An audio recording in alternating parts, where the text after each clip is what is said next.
Huge build up around the turn at the minute. Everybody's buzzing. In quite a way, St Peters were an intermediate championship final, but they're trying to emulate some great teams of the past. St Peters Club in particular, one of the forerunners around the town here for all our facilities. The fantastic 3G pitch, which is hired out continuously throughout the week and throughout the year. The part of a boxing club next door, Stephen Hawkins Phoenix Boxing Club, St Peters are looking after as well, and the maintenance side of things. They're talking about building a new stand outside, which is going to be fantastic moving forward. But with us today, looking forward to next Sunday's intermediate championship final, is our two people, two stalwarts of the club, namely John McStravick playing outside left there, and Kevin McGowan here at centre half. And John was one of the players in the 1981 team which won the championship, and at that particular time things weren't the way they are now. Maybe organisation skills and all. Athletic grounds wasn't as modern as it is today, and during the build up, John, to that match, there was all sorts of problems happening with maybe the rain and match been called off. What do you remember about that in the lead up to it, basically? Well, we had beat Kalibi in July in the semi-final, and we were supposed to meet the winners of Ballyhagan or Keira, and then there was trouble and court case and thing between them and whatever, so the match wasn't then supposed to start to take place in the end of September. And there was torrential rain for 2 or 3 weeks, so it was called off a few times, and then the day that they did play it, it was like playing it in the lake. So that's right. It was awful conditions, but it prevailed in them. You won the game. Well, what do you remember about the match, John? It was an awful match, probably the worst match, one of the matches we ever played. But the team at that stage had got a good bond together.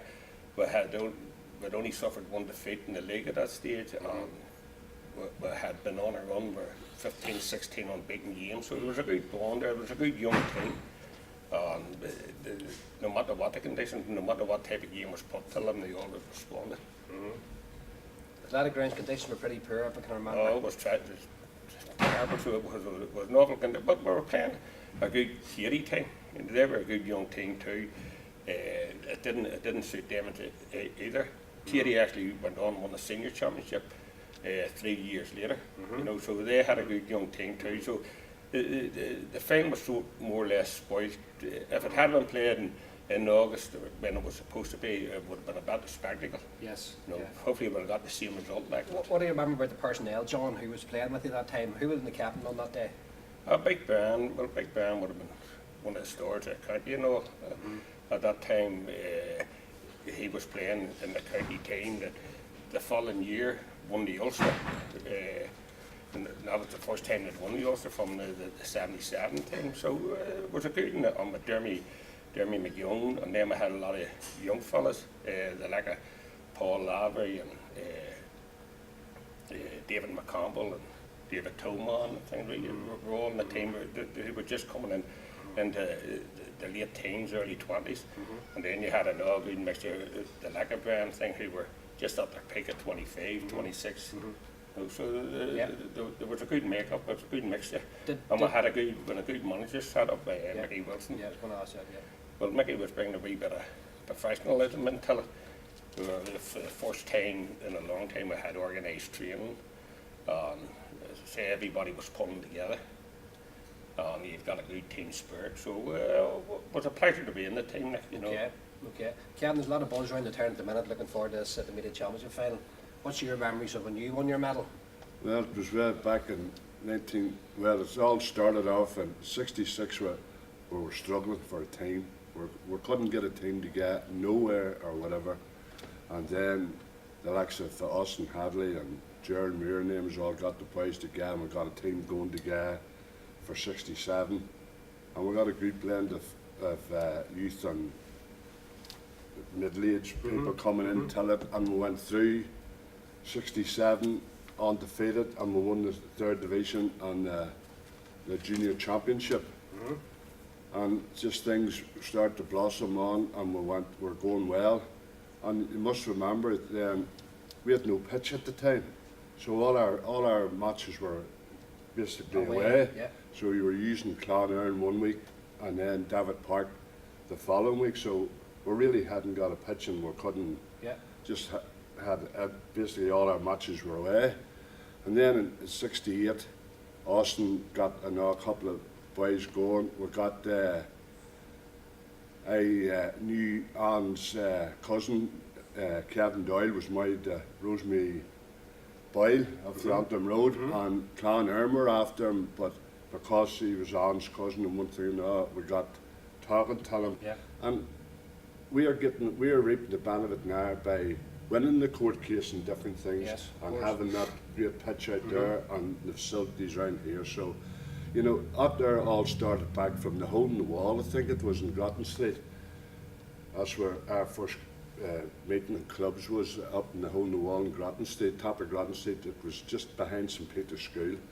And then we progressed and we built an old tin hut there in the field, and we were allowed to use St Patrick's Hall and out in the Free Crow, like, you know, Yeah. when you think back what we had, and we didn't, when you think back of, and it's amazing what we have, I didn't know what an Achilles was, or a hamstring, or Yeah. thought But there's in the something you got in butcher's, giant butcher's shop, and you darned said to Shank O'Neill or Thomas Cutter, my legs, so he said it's sleeping. Put it off the ground and wake it up, and away you go. And, Yeah, and, I know, that's, I know, I and know. that's Eugene, with the past and all that the club does have every year, we look into it. We have a Hall of Fame, and we look into the history of the people that contributed and made big changes to the club, and we trade on every year. On names that have been mentioned there have all been winners of it, and the main man is our president, Yeah. who Bannock Lavery, who hopefully will be at the final, but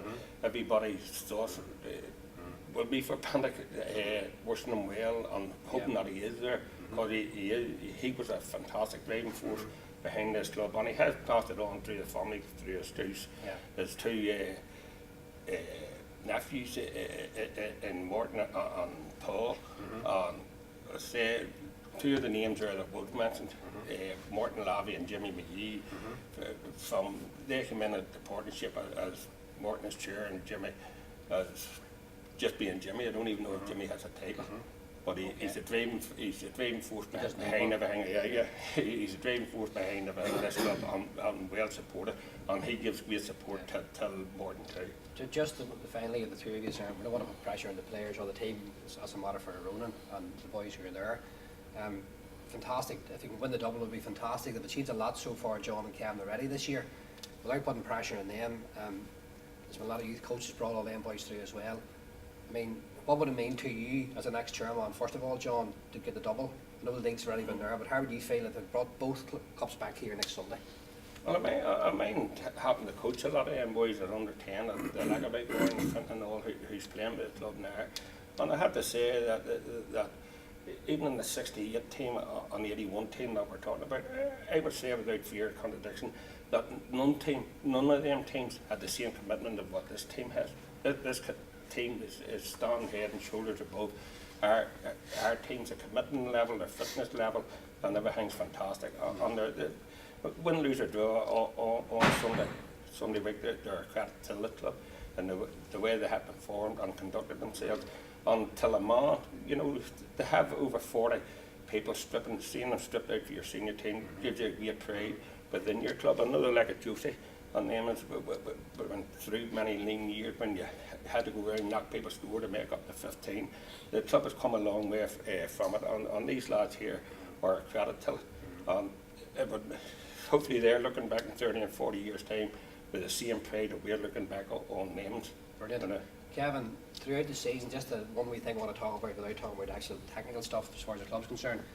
There was a time at the end of the league campaign where you had to go to Cullerbell on a Wednesday night to win the league. There was matches down here where you were beat, drew with the Clans in David Park, but had to come back from it.